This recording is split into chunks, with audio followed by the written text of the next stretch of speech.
আমাদের এখানে একটা অঙ্ক তুলে দেওয়া আছে, সমাধান করতে হবে।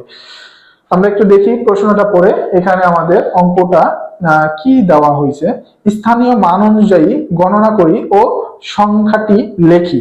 ঠিক আছে, আমরা স্থানীয় মান অনুসারে সংখ্যাটা গণনা করব এবং লিখবো নিচে। তাহলে দেখো এখানে আমাদের একক আমরা দেখতে পাচ্ছি কি, তোমরা একটু মনোযোগ সহকারে দেখো। এখানে আমাদের কি কি দেওয়া আছে, একক দেওয়া আছে, দশক দেওয়া আছে। আমরা এটা একটু বড় করে নেই, আমাদের বুঝতে সুবিধা হবে। দেখো এখানে আমাদের কি দেওয়া আছে, একক দেওয়া আছে, এখানে আমাদের দশক দেওয়া আছে, এরপরে শতক দেওয়া আছে, এরপরে আমাদের হাজার, অযুত, লক্ষ, নিযুত। আমাদের কিন্তু নিযুতের ঘর পর্যন্ত স্থানীয় মান দেওয়া আছে। তাহলে এককের ঘরে আমরা দেখব কয়টা এক আছে।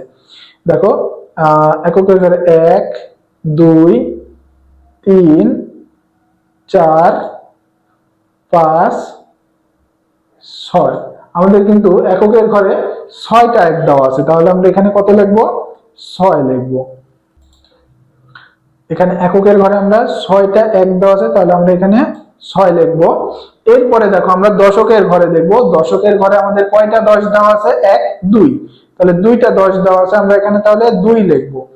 একইভাবে শতকের ঘরে আমাদের কয়টা 100 দেওয়া আছে, 1 2 3 4। আমরা দেখতে পাচ্ছি 4টা 100 দেওয়া আছে, তাহলে এখানে আমরা 4 লিখবো। 4টা 100 দেওয়া আছে। এরপরে হাজারের ঘরে আমাদের কয়টা হাজার দেওয়া আছে, 1 2 3।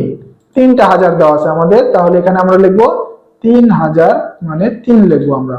এরপরে আমাদের অযুতের ঘরে, অযুতের ঘরে কয়টা অযুত দেওয়া আছে, 1, আমরা একটু গণনা করি, 1 2 3 4 5 6।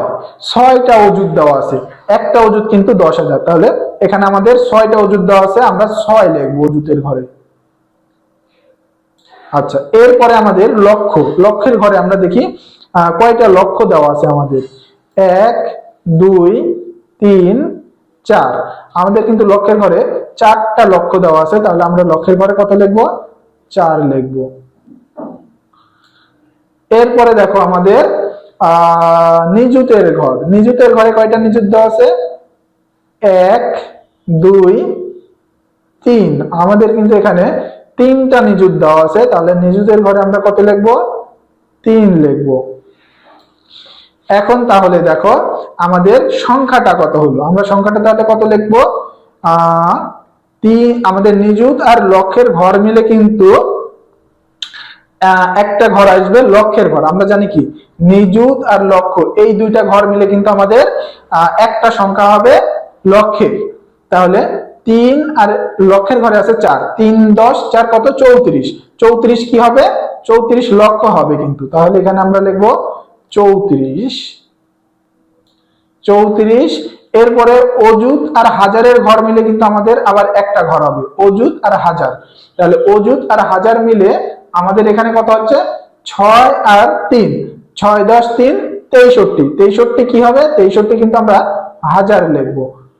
তাহলে 34 লক্ষ 63 হাজার হবে এটা আমাদের, 34 লক্ষ 63 হাজার। এরপরে আমাদের শতকের ঘরে কত আছে, 4, তার মানে 400। আচ্ছা, 4টা একটু নিচে হয়ে গেছে।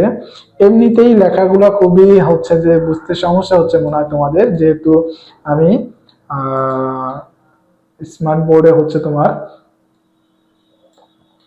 মাউসের সাহায্যে লিখতেছি, এই কারণে একটু এরকম হচ্ছে, তোমরা একটু বুঝে নাও।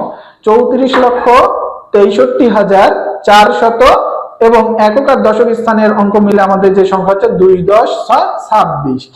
তাহলে এখানে আমরা লিখবো 2 10 6 26।